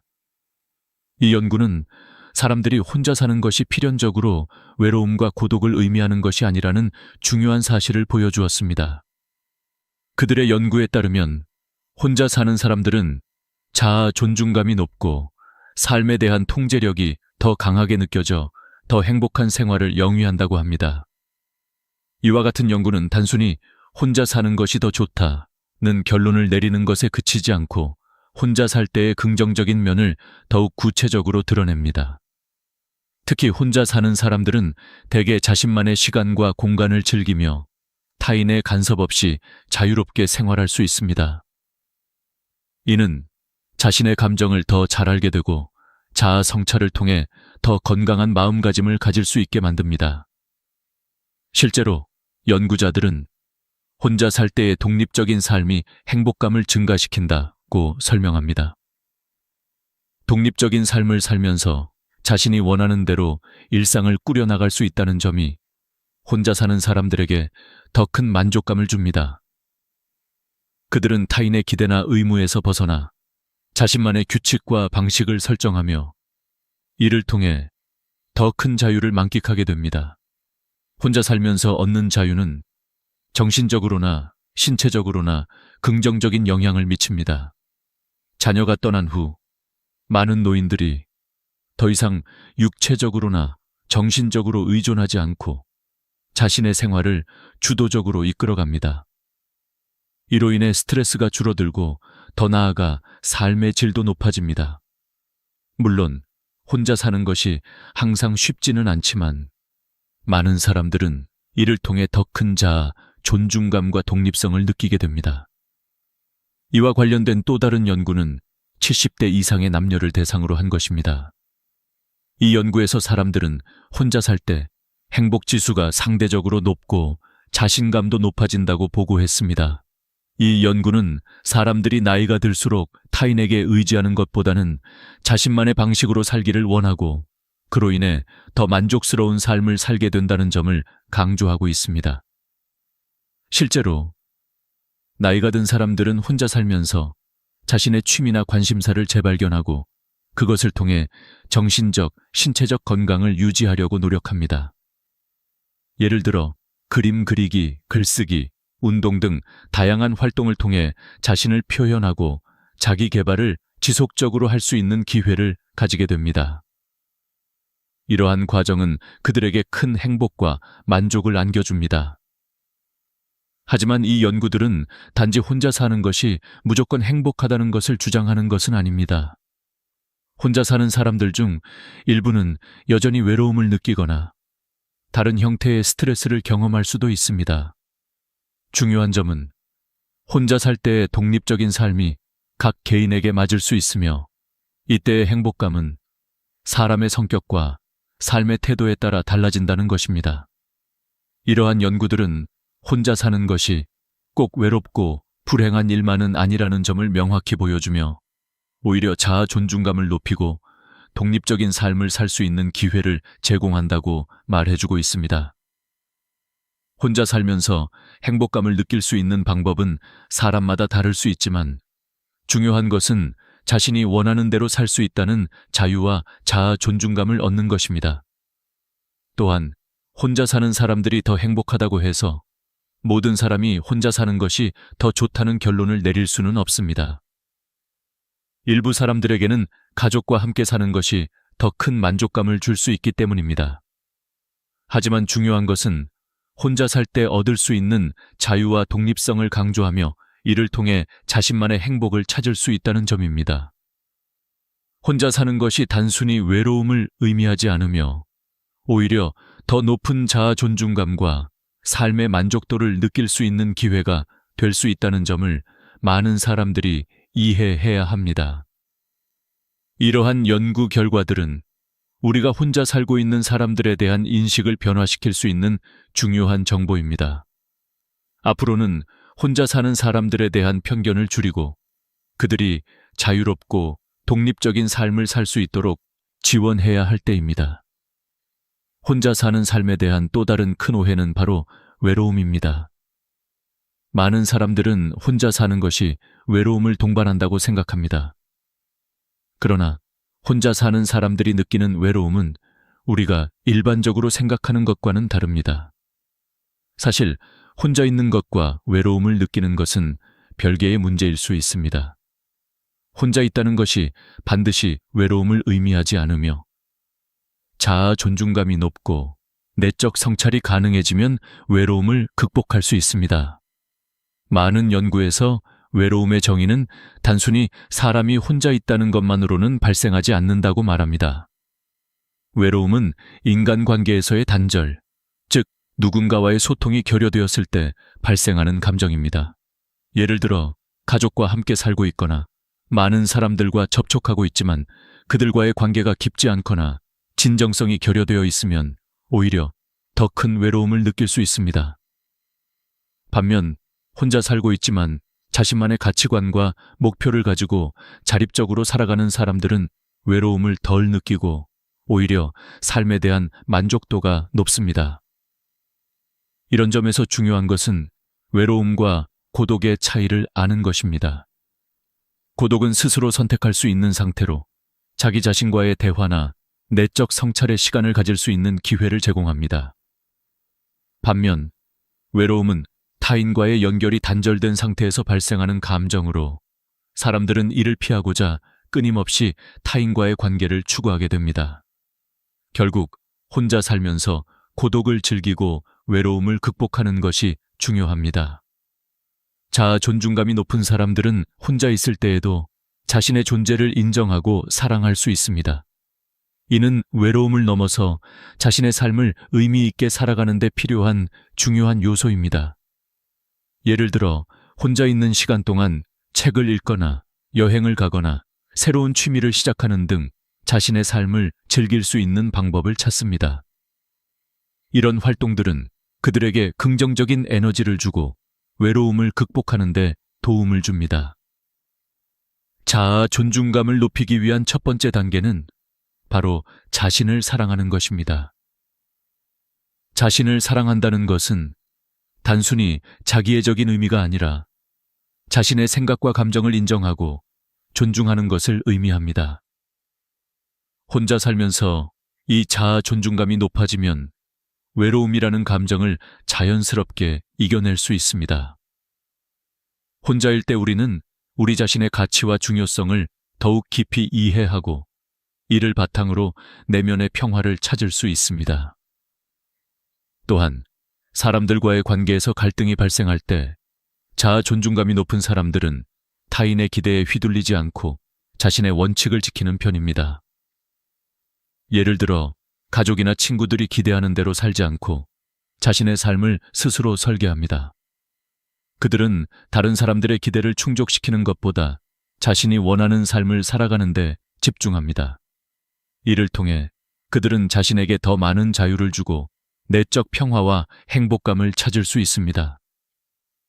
고독을 즐길 수 있는 능력은 많은 사람들이 나이가 들면서 배우게 되는 중요한 삶의 기술입니다. 나이가 들면서 사람들은 더욱 자신을 돌보는 법을 배우고 스스로의 시간과 공간을 존중하게 됩니다. 이러한 과정에서 사람들은 혼자 있다는 사실이 외로움이 아니라 오히려 삶을 더 풍요롭게 만드는 중요한 요소가 될 수 있다는 것을 깨닫게 됩니다. 혼자 있는 시간을 활용해 자기 개발을 하거나 새로운 취미를 배우는 등 자신의 삶을 더욱 의미 있게 만들어갈 수 있는 기회를 가질 수 있습니다. 따라서 혼자 사는 것이 외로움을 의미하는 것은 아니며, 외로움을 느낄 때 자신에게 필요한 것은 타인의 의존이 아니라 자기 자신과의 건강한 관계입니다. 혼자 사는 동안 외로움을 극복하려면 사람들과의 관계에서 벗어나 스스로를 돌아보고 자아 존중감을 높이며 내적 평화를 찾는 것이 중요합니다. 이러한 과정은 나이가 들어가면서 점점 더 중요해지며 건강한 노후를 위한 필수적인 요소가 될 것입니다. 결국 혼자 사는 사람들이 느끼는 외로움은 그들이 타인에게 의존하는 것에서 비롯되는 것이 아니라 자신에게 얼마나 충실하고 자존감을 높이느냐에 달려 있습니다. 스스로의 감정을 인정하고 자기 자신을 돌보는 방법을 배운다면 혼자 사는 사람들은 외로움을 극복하고 더 행복하고 만족스러운 삶을 살 수 있게 될 것입니다. 혼자 사는 삶에서 많은 사람들은 자주 겪게 되는 문제들이 있습니다. 경제적 문제, 건강 문제, 외로움 등 여러 가지 고민들이 있지만 그럼에도 불구하고 혼자 사는 사람들만의 특별한 지혜가 있습니다. 이들은 혼자 사는 동안 스스로를 더 잘 이해하고 삶의 의미를 찾으며 그 과정에서 얻은 교훈을 바탕으로 더욱 강해집니다. 혼자 살면서 배우는 첫 번째 교훈은 자기 책임입니다. 혼자 살다 보면 아무리 좋은 환경이라도 본인의 선택과 행동이 전부입니다. 즉, 자신의 생활에 대한 모든 책임을 지게 되는 것입니다. 이는 처음에는 부담으로 다가올 수 있지만 시간이 지남에 따라 사람들은 자신이 무엇을 원하는지, 무엇을 해야만 하는지를 더 명확히 알게 됩니다. 예를 들어 혼자 살면서 가전제품이나 집안일을 스스로 처리해야 하므로 자연스럽게 자신의 생활 방식에 대한 책임감을 느끼게 됩니다. 이 책임감은 사람들에게 큰 자부심을 줍니다. 타인의 도움 없이 스스로 문제를 해결하는 경험은 결국 더 강한 자아 존중감을 형성하는 데 도움을 줍니다. 혼자 살 때 배우는 또 다른 중요한 교훈은 자기 자신과의 대화입니다. 타인과의 관계가 줄어들면 자연스럽게 자기 자신과 더 많은 시간을 보내게 됩니다.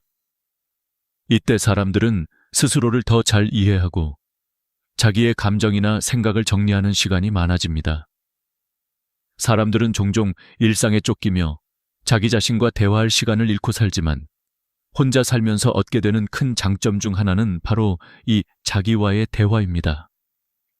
스스로에게 질문을 던지고 자기 자신을 이해하는 과정에서 사람들은 더 건강한 정신을 유지하게 되며 그로 인해 삶의 만족도와 행복도 자연스럽게 증가합니다. 특히 자기 성찰의 기회가 많아진다는 점도 중요합니다. 혼자 살면서 사람들은 다양한 상황에서 스스로를 돌아보게 됩니다. 그 과정에서 과거의 실수나 후회가 떠오르기도 하고 현재의 선택이 옳았는지 고민할 때도 있지만 이러한 자기 성찰은 결국 더 나은 결정을 내리게 합니다.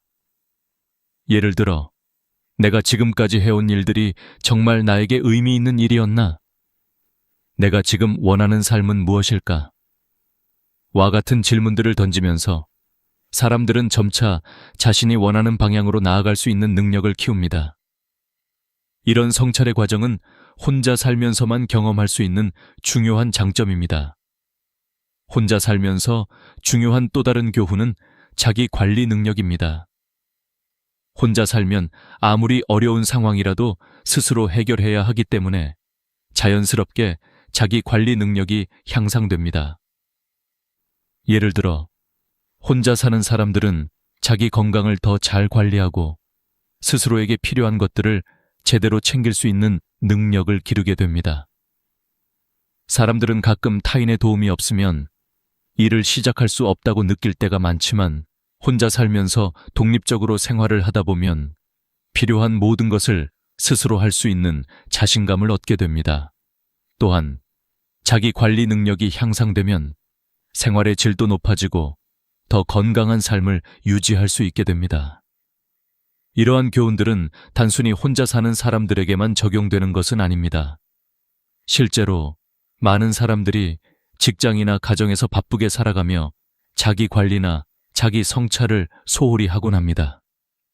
그러나 혼자 살면서 스스로를 돌보는 법을 배우고 자기 성찰의 시간을 가짐으로써 우리는 더 나은 삶을 살아갈 수 있습니다. 이 과정에서 배운 것들은 결국 우리에게 큰 도움이 됩니다.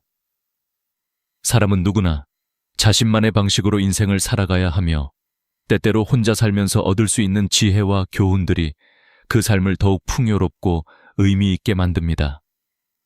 혼자 살며 얻은 경험들은 결국 그 사람의 삶을 더욱 깊이 있게 만듭니다.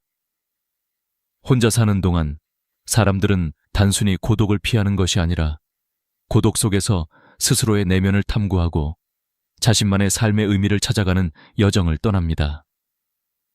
이러한 경험들은 사람들이 더 나은 결정을 내리게 하며 자신에게 맞는 삶을 살아갈 수 있도록 돕습니다.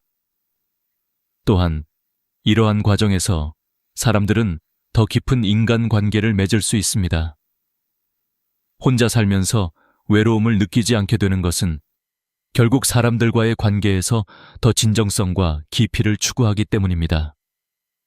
혼자 사는 사람들은 더 이상 일상적인 만남에 집착하지 않고 진정으로 나와 맞는 사람들과 깊은 관계를 맺을 수 있게 됩니다. 이 과정에서 혼자 살면서 배운 교훈은 더 나은 인간관계를 위한 기초가 됩니다. 마지막으로 혼자 살면서 얻은 가장 중요한 교훈 중 하나는 자기 존중감입니다. 혼자 살면서 우리는 타인의 기대와 욕구에 휘둘리지 않고 자신만의 삶을 살 수 있는 기회를 갖습니다. 이로 인해 자아 존중감이 높아지고 삶의 만족도도 자연스럽게 증가합니다. 혼자 사는 사람들이 타인의 기대에 얽매이지 않고 자신을 존중하는 모습을 보면서 우리는 결국 혼자서도 충분히 행복하고 만족스러운 삶을 살 수 있다는 중요한 교훈을 얻게 됩니다. 혼자 사는 것이 꼭 외로움이나 고통을 의미하는 것이 아니라 그 자체로 자신을 더 잘 이해하고 더 나은 사람으로 성장할 수 있는 기회가 된다는 사실을 우리는 깨닫게 됩니다. 혼자 사는 사람들에게는 외로움, 고독, 경제적 불안 등의 여러 가지 어려움이 따를 수 있습니다. 그러나 이러한 어려움을 잘 극복할 수 있는 방법들이 존재하며 그 방법을 통해 보다 만족스럽고 행복한 삶을 살 수 있습니다. 혼자 살면서 삶의 질을 높이고 자신만의 행복을 찾기 위해 실용적으로 적용할 수 있는 몇 가지 방법을 소개하고자 합니다. 첫 번째로, 자기 건강 관리는 혼자 사는 사람들에게 가장 중요한 요소입니다. 나이가 들수록 건강은 더욱 중요한 문제로 다가오는데 혼자 살면서 더 많은 시간을 자신에게 투자할 수 있기 때문에 이 시간을 잘 활용하는 것이 매우 중요합니다. 꾸준한 운동은 신체 건강을 유지하는 데 도움을 줄 뿐만 아니라 정신 건강에도 긍정적인 영향을 미칩니다. 예를 들어 매일 아침 간단한 스트레칭이나 산책을 하거나 요가와 같은 운동을 통해 몸과 마음을 동시에 가꾸는 것이 좋습니다. 건강관리에서 중요한 점은 규칙적인 생활 습관을 만드는 것입니다. 건강한 식습관, 충분한 수면, 그리고 정기적인 운동은 혼자 사는 사람들에게 필수적인 요소입니다.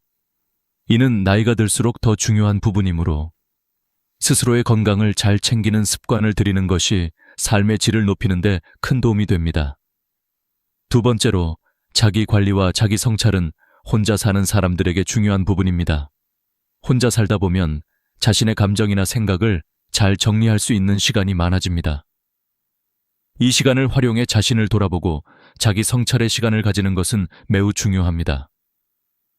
매일 자신에게 질문을 던지고 오늘은 내가 무엇을 잘했는지, 내일은 무엇을 더 잘할 수 있을지와 같은 질문을 통해 자신을 발전시킬 수 있습니다. 자기 성찰의 과정에서 사람들은 더 나은 선택을 하고 더 나은 사람이 될 수 있는 방법을 찾게 됩니다. 예를 들어, 자신이 지금 어떤 상황에 처해 있는지, 무엇을 원하고 있는지에 대해 깊이 생각하고 이를 실천에 옮길 방법을 고민하는 것입니다. 자기 성찰은 혼자 사는 사람에게 자기 발전에 중요한 기회를 제공합니다. 세 번째로, 취미와 관심사를 키우는 것은 혼자 사는 사람들에게 큰 도움이 됩니다. 혼자 살 때 자신만의 취미나 관심사를 찾는 것은 삶을 더욱 풍요롭고 의미 있게 만드는 데 중요한 역할을 합니다. 예를 들어 글쓰기, 그림 그리기, 음악 듣기, 정원 가꾸기 등 여러 가지 취미를 통해 일상에 활력을 불어넣을 수 있습니다. 이러한 취미는 단순히 시간이 가는 것을 의미하는 것이 아니라 사람에게 큰 만족감을 주고 자아를 표현하는 데 도움을 줍니다. 혼자 사는 동안 자신만의 시간과 공간을 가지면서 취미를 개발하는 것은 자기 자신에게 투자하는 중요한 방법입니다. 또한 새로운 취미를 시도하는 것도 좋은 방법입니다. 새로운 것을 배우는 과정에서 자아 존중감이 높아지고 삶의 질이 향상됩니다. 네 번째로, 사회적 관계를 유지하는 것도 중요한 요소입니다. 혼자 살고 있다고 해서 고립되거나 외로워야 한다는 생각은 잘못된 고정관념입니다. 오히려 혼자 살 때는 자신이 원하는 사람들과 깊은 관계를 맺을 수 있는 기회가 많습니다. 친구나 지인들과 자주 연락하고 함께 시간을 보내는 것은 외로움을 덜어주고 삶의 질을 높이는 데 큰 도움이 됩니다. 사회적 관계를 유지하는 방법은 간단합니다. 친구들과의 정기적인 만남, 전화나 메시지로의 소통, 동네의 사회적 활동에 참여하는 등의 방법으로 사람들과의 관계를 지속적으로 유지할 수 있습니다. 이를 통해 혼자 사는 사람들은 외로움을 덜 느끼고 더 나아가 풍요로운 사회적 네트워크를 형성할 수 있습니다. 마지막으로, 경제적 안정을 유지하는 것도 혼자 사는 사람들에게 매우 중요한 부분입니다. 나이가 들어가면서 경제적으로 자립하는 것은 쉽지 않지만 재정적으로 자립할 수 있도록 미리 계획을 세우는 것이 중요합니다. 예를 들어, 은퇴 후에 필요한 자금을 준비하기 위해 장기적인 재정 계획을 세우고 꾸준히 저축하거나 투자하는 방법이 있습니다. 또한 혼자 사는 사람들은 더 이상 다른 사람에게 경제적 부담을 줄 수 없기 때문에 자기 자신을 위한 경제적 안정성을 확보하는 것이 중요합니다. 이를 위해 재정 상담을 받거나 자산 관리 계획을 세우는 등의 방법을 통해 혼자 사는 사람들도 경제적으로 독립적인 삶을 유지할 수 있습니다. 이 모든 방법들은 혼자 살면서 겪을 수 있는 여러 가지 어려움을 극복하는 데 중요한 역할을 합니다. 혼자 살 때의 고독과 외로움을 이겨내고 행복하고 의미 있는 삶을 살기 위해서는 자기 자신을 잘 돌보는 것이 가장 중요합니다. 건강을 챙기고 취미를 즐기며 사회적 관계를 유지하고 경제적으로 자립하는 방법을 배운다면 혼자 사는 삶은 결코 외롭지 않고 풍요롭고 행복한 삶이 될 수 있습니다. 혼자 사는 것이 두렵고 외롭다고 느껴지는 순간들이 있을 수 있습니다. 그러나 그럴 때일수록 자신에게 집중하고 자신을 돌보는 시간을 가지며 스스로의 행복을 찾는 방법을 배운다면 혼자 사는 삶이 오히려 더 행복하고 만족스러운 시간이 될 수 있습니다. 혼자 사는 삶을 통해 우리가 배운 가장 중요한 교훈은 자기 자신과의 관계를 개선하는 것입니다. 대부분의 사람들은 가족이나 친구들과의 관계에서 오는 행복을 중요하게 생각하지만 자신과의 관계를 소홀히 할 때 삶에서 가장 중요한 부분을 놓치게 됩니다. 혼자 사는 사람들은 이를 깨닫고 자신과의 관계를 돈독히 하며 더 나은 삶을 살아가게 됩니다. 우리는 혼자 살면서 스스로를 돌보는 법을 배우게 됩니다. 스스로가 행복하려면 먼저 자신을 사랑하고 자기 자신을 이해하는 시간이 필요합니다. 혼자 있는 시간을 활용해 자신의 생각과 감정을 돌아보고 내면을 성찰하는 것은 혼자 사는 사람들에게 큰 장점입니다. 이 과정에서 사람들은 자신이 무엇을 원하는지, 무엇이 행복한지를 더욱 명확히 이해하게 됩니다. 자신에게 집중하는 이 시간들은 결국 더 나은 삶을 이끌어가는 원동력이 됩니다. 또한 혼자 사는 사람들은 자기 개발의 기회를 많이 가집니다. 혼자 있을 때 우리는 더 많은 시간을 자신의 성장에 투자할 수 있습니다. 예를 들어, 새로운 취미를 시작하거나 운동을 통해 건강을 챙기거나 책을 읽으면서 지식을 쌓을 수 있습니다. 이러한 자기 개발의 과정은 혼자 살면서 얻을 수 있는 중요한 기회입니다. 우리가 더 나은 사람이 되기 위해서는 자기 자신에게 투자하는 시간이 필요합니다. 혼자 살면서 이 시간을 활용할 수 있다는 점은 큰 이점입니다. 혼자 사는 사람들은 사회적 관계를 잘 관리하는 법도 배웁니다. 가족이나 친구들이 항상 옆에 있지 않기 때문에 스스로 의미 있는 사람들과의 관계를 맺고 유지하는 법을 배웁니다. 사람들은 다른 사람들과의 관계에서 기대를 너무 크게 가지지 않고 자연스럽게 진정성 있는 관계를 맺게 됩니다. 혼자 살면서도 사람들과 깊은 관계를 형성할 수 있고, 이는 외로움을 극복하는 데 도움이 됩니다. 결국 사람들과의 관계에서 진정성을 추구하며 자신의 삶에 긍정적인 영향을 미치는 관계를 만들어 나가는 것이 중요합니다. 혼자 사는 삶의 진정한 의미는 바로 자기 자신을 존중하고 사랑하는 삶이라는 점입니다. 혼자 있을 때 우리는 더 이상 타인의 기대에 휘둘리지 않고 자신의 삶을 주도할 수 있는 기회를 얻습니다. 이때 가장 중요한 것은 자신이 무엇을 원하고 어떻게 살아가고 싶은지를 아는 것입니다. 혼자 살면서 우리는 스스로에게 주어진 기회들을 활용해 더 나은 삶을 살아갈 수 있습니다. 혼자 살고 있다는 것은 단순히 혼자라는 의미만을 갖는 것이 아닙니다. 그것은 자기 자신과 더 깊은 관계를 맺고 자신의 삶을 주도적으로 살아가는 기회입니다.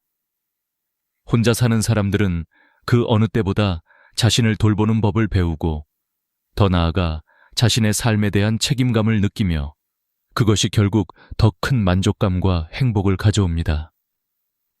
이런 점에서 혼자 사는 사람들은 더 높은 자아 존중감과 독립적인 삶을 통해 진정한 행복을 찾을 수 있습니다. 결국 혼자 사는 것이 외로움과 고통을 의미하는 것이 아니라 자기 자신과의 깊은 대화와 성찰을 통해 더 행복하고 의미 있는 삶을 살 수 있는 기회라는 점을 우리는 깨달아야 합니다. 혼자 살면서 얻은 교훈은 자신을 더 사랑하고 삶을 더 긍정적으로 바라보며 혼자일 때조차도 만족스러운 삶을 살 수 있는 능력을 키울 수 있다는 점입니다. 혼자 살면서 자신만의 길을 찾고 그 길을 즐기며 살아가는 것이야말로 진정한 삶의 의미입니다. 마지막으로 혼자 살면서 행복한 삶을 위한 결론을 내려보겠습니다. 혼자 사는 삶을 선택한 사람들은 외로움이나 고독을 느끼지 않기 위해 스스로의 내면을 돌아보며 자신의 행복을 찾기 위해 노력합니다. 그들은 자신을 사랑하고 타인의 기대에서 벗어나 자신의 길을 찾으며 더 나은 사람으로 성장하는 과정을 겪습니다. 혼자 사는 삶에서 중요한 점은 바로 이 자기 개발의 과정이며 이를 통해 우리는 진정으로 행복하고 만족스러운 삶을 살아갈 수 있습니다.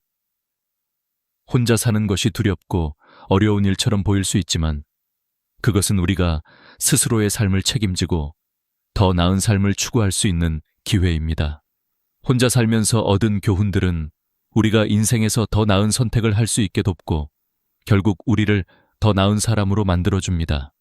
혼자 살면서 자신을 돌보고 그 과정을 통해 행복을 찾는 사람들은 더 강하고 독립적인 삶을 살아가게 됩니다.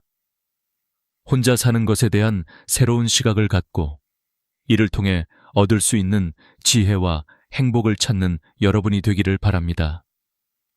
혼자 살면서도 외로움이나 고독을 느끼지 않고 자신만의 방식으로 행복을 추구하며 살아가는 것이 가장 중요하다는 것을 잊지 마세요.